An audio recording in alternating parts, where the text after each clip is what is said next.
C'est à l'Assemblée législative de la transition que nous ouvrons cette édition.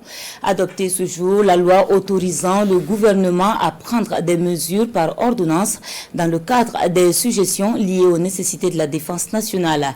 Elle devrait permettre également une meilleure opérationnalisation des forces engagées dans la lutte contre le terrorisme. Détail du vote avec Souleymane Sanou et Pascal Kané. Par ses coups de marteau, l'Assemblée législative de transition donne son quitus au gouvernement pour prendre des mesures relevant de la loi dans le cadre des suggestions liées à la défense nationale. 64 députés ont voté pour cette loi contre une seule voix, celle du député Haruna Louré.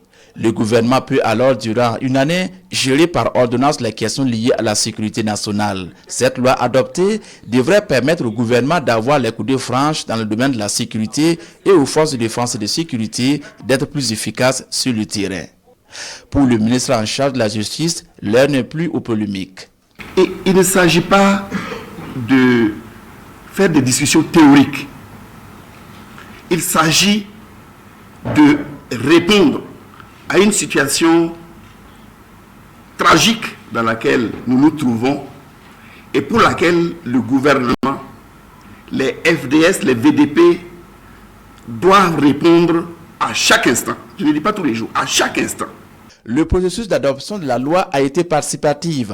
Des entités de défense de la liberté et des droits humains, comme la Commission nationale des droits de l'homme, ont été consultées.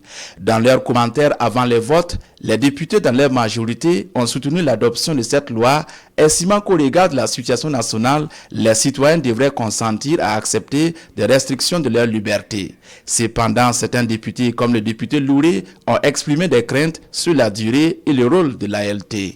Ce n'est pas un chèque en blanc qui est donné au gouvernement. Je crois que c'est important de le savoir.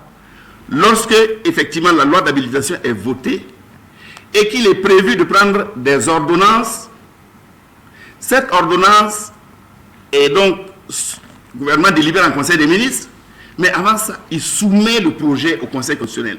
Le Conseil constitutionnel, c'est l'organe en charge des libertés, en charge de la garde de la Constitution.